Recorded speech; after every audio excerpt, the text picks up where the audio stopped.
Sindh is known for its rich history. We should be some of the proudest people in this country, as Sindh was home to one of the most advanced civilizations of its time, the Indus Valley Civilization, or otherwise known as the Mohenjo-daro Civilization. In any case, it should not be forgotten that we had systems far ahead of our times. Our sewage systems, our drainage systems, they were found nowhere else in the world but here, in Sindh. The reason behind speaking on this matter is to remind each and every one of you that we should have a sense of honor, a sense of pride about being Sindhis. It disappoints me. It disappoints me that many people, including Sindhis themselves, look down on our province. Throughout time, we have produced extraordinary personalities. Personalities whose work and contributions to our province have been truly commendable. I'm talking about the likes of Mohtaram Rasool Bakhsh Palijo, Muhammad Ali Jinnah, G.M. Sayyid, Haider Bakhsh Jatoi, Peer Sabgotullah Shah, Benazir Bhutto, Zulfikar Ali Bhutto, Fazil Rahu, Sheikh Ayaz, and many more. All of these people, they gave their lives to see a positive change in the way that Sindhis think and in the way that we function as a society. My dear audience, but the fact of the matter is, despite our rich history, despite our culture, despite our heritage, the current situation of Sindh is nothing less than disappointing. I want to shed light on some of the core issues that are obstructing our province from greatness. First of all, as a female myself, nothing, and I repeat, nothing hurts me more than seeing young girls and adult women still to this day, in this modern era, be a victim of oppression in their own province. Our founding father, Quaid-e-Azam Muhammad Ali Jinnah said, and I quote, "No nation can rise to the height of its glory. No nation can rise to the height of its glory unless and until your women are free."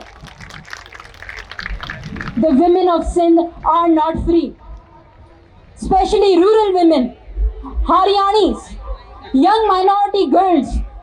Their life is more difficult than it is for anyone else in this country. And it will keep being difficult if things don't change. I believe that the first step to change is awareness. The young girls living in rural areas, think about their life for a second. Ones whose life is restricted to the four walls of their homes. Girls, adult women who aren't even allowed to go to school, who aren't allowed to have jobs. Who's going to tell them that they do have rights? Who's going to tell them that they do deserve an education? Whose job is it?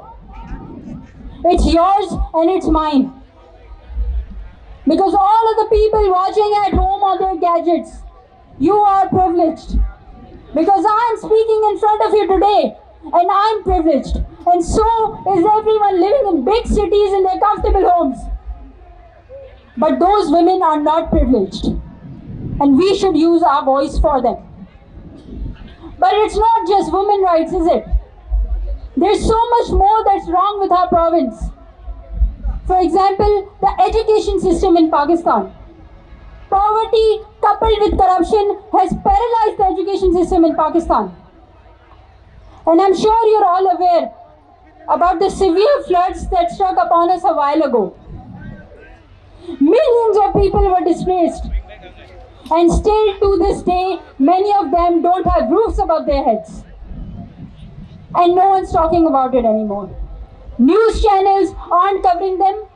Social media isn't trending these topics, and it seems like we've forgotten about them. But I'm here to tell you that they're still suffering and they still need our help. Furthermore, the immense price hike recently increase in the prices of petrol, and because of it in all other commodities. It has made it difficult for the rural man to even have one single nice meal a day.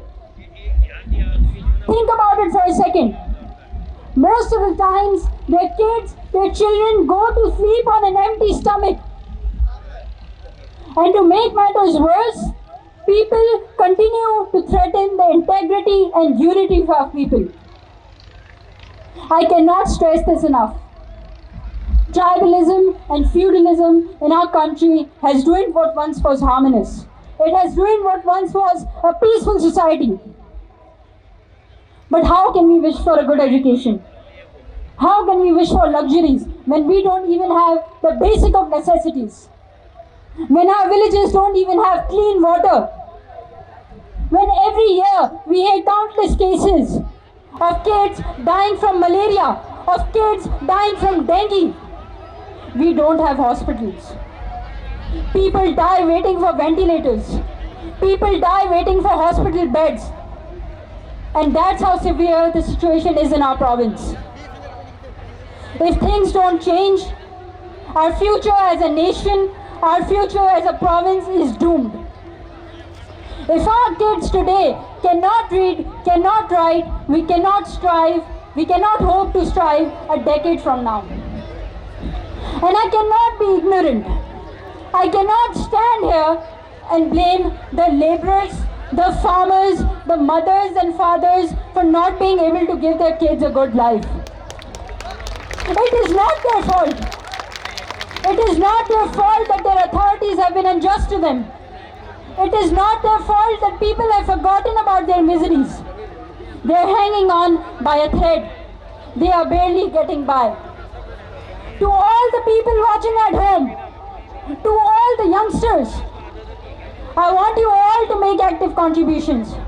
I want you all to raise your voice, to use your voice to do good. Because all is not lost. There is still hope to turn things around. There is still hope to bounce back.